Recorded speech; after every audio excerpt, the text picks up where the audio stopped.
Hello, welcome back to Avon training, and we're going to have another product training session.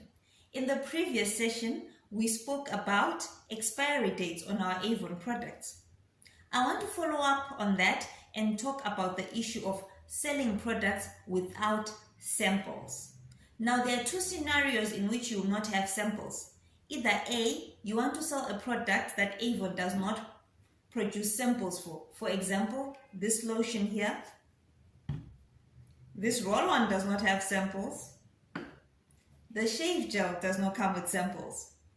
Another scenario where you might have to sell without samples is where you have a product that you're selling, but you've run out of samples and you're still waiting for the samples to come, but you still need to be selling in the meantime. So how do you overcome that? So I'm going to give you 3 methods on how you can sell without samples.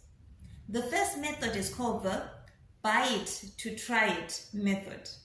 So for example, a client would like to use this lotion, there is no sample, and then you encourage them through product knowledge and the pros of the products to buy it and try it.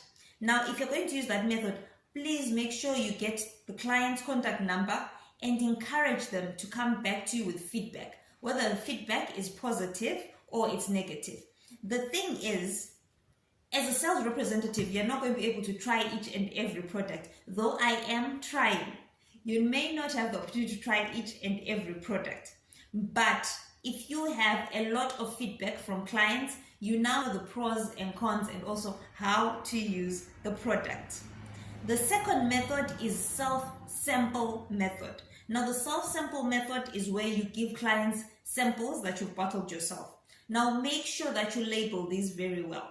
So these are the jars that you can use. This is not my favorite method because I feel like it's finicky to take the product out and put it in here. Sometimes the client doesn't remember what the product is. It's just too much of a mess. And personally, I wouldn't want to try something which was not packaged at a facility that is meant to do that. But I've seen representatives who do it and it works for them. So I encourage you get 2 jars. So this is mainly for your liquids. For example, if you had to give a client sample of this, then you'd put it in there. If you had to give a client a sample of this is a gel, I'll put it in there. All right, so that's easier access. All right, so that's the second method, self-sampling. So you put the product in a sample jar, you label it, and then you go off and you give it to your client. And then the third method, which is what I usually use, is in-house or in-stand or representative product use. So what I'll do is I will buy this product. It can be any product, okay? We have various products here with no samples. So I buy the product and then I buy 4 more of the product or 5, depending on how my profit levels work. So, or maybe sometimes I'll get a free product. So for example, let's use this lotion as an example. So I'll have this lotion and I'll label it sample at the back, but I've also got some more lotions that I'm carrying around and selling. So I pitch my product to the client and then they'll ask me questions. There's always questions. What does it feel like on my skin? What type of consistency is it? Will I feel the moisturization instantly? What does it smell like? And the smell one is the most popular one because I've had clients say, oh, what does it smell like? And they're trying to open it and they're trying to sniff it. Remember, if you watch the product expiry video, as soon as you open that product, it's now in the process of decay, all right? So we avoid doing that. In fact, most of the times I'll put tape, just a bit of tape to avoid clients doing that. So I'll have one main product labeled sample, and that's the product that they can open and try on. So I've got this, put it on their skin. That's a lot, that is too much. And then they just rub it on. Now, with this experience, they try the product, they smell it, they feel it on their skin, and then they go off. After I get their number, of course, and then they go off. So throughout the day, this stuff smells nice, guys. So this is a foreign smell, but they keep smelling it and remembering, oh, it's that Avon product that I used. Oh, it's that Avon product that I used. And that's what will encourage them to come back. If you give them a sample in a container like this, you're not guaranteed that they're actually going to use it. It might go into their purse, they'll forget about it. They might give it to someone else whose number you don't have, you don't get the feedback. So that's a bit tricky. So those are the 3 methods that I use when I don't have samples. So method number 1 is buy it to try it. I like that method because you get to sell the product and the client is trying the product, and you can always follow up. Make sure you get their number. Follow up to get feedback. It's a way of getting a lot of people to try products. So you say to them, buy it, try it, and let me know how you feel about it, okay? And then the second method is the self-sampling method, where you take the product, you put it into a container, for example, the shampoo, you put it in a mini container, you label it, and you give it to your client. The pro with this is the client actually gets to use the product. Remember, habit building. We want to create habits in our clients so that they keep coming back.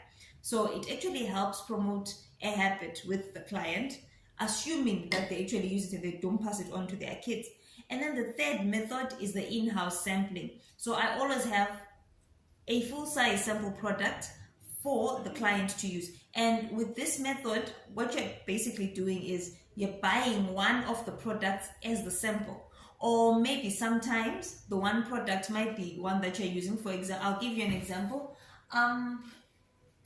This is currently the perfume I'm using. This is my day perfume at the moment. And when clients come in and they want to try out the Faraway Glamour, this is what I use. And they can actually spray it on, or spray it in the air, or spray it on some paper or some fabric, depending on what they want to do. But there's quite a lot in here, and I continue to use it. So those are the methods that you can use. Another thing is, I want to talk about product contact. So this with in-house sampling is easy because you're just squeezing and it comes out. So there's no contamination of the product inside.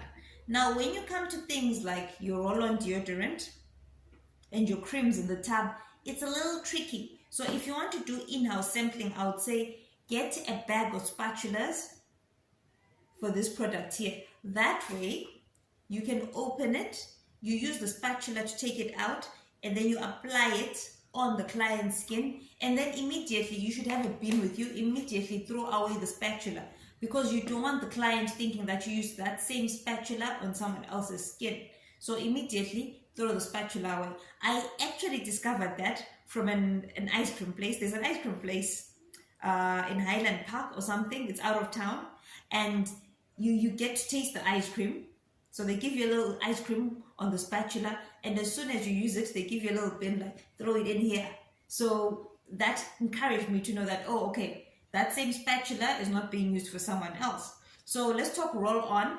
So Avon has these roll-ons which are protected, security protected from being opened. So if the seal is broken, it means it's not safe to use. It's been opened before or it's been used before, which is excellent.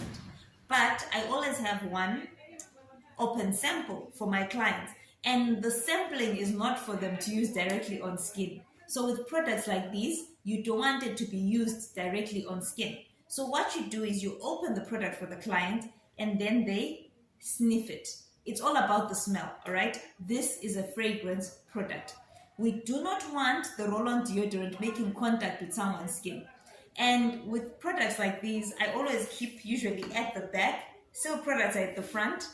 The closed one is at the back, because someone is going to try and open it and use it on their skin. So protect it with all your life. Right, I hope this has been helpful. I will be back with more product training in the next video. Stay tuned, and remember, love Avon, live that life.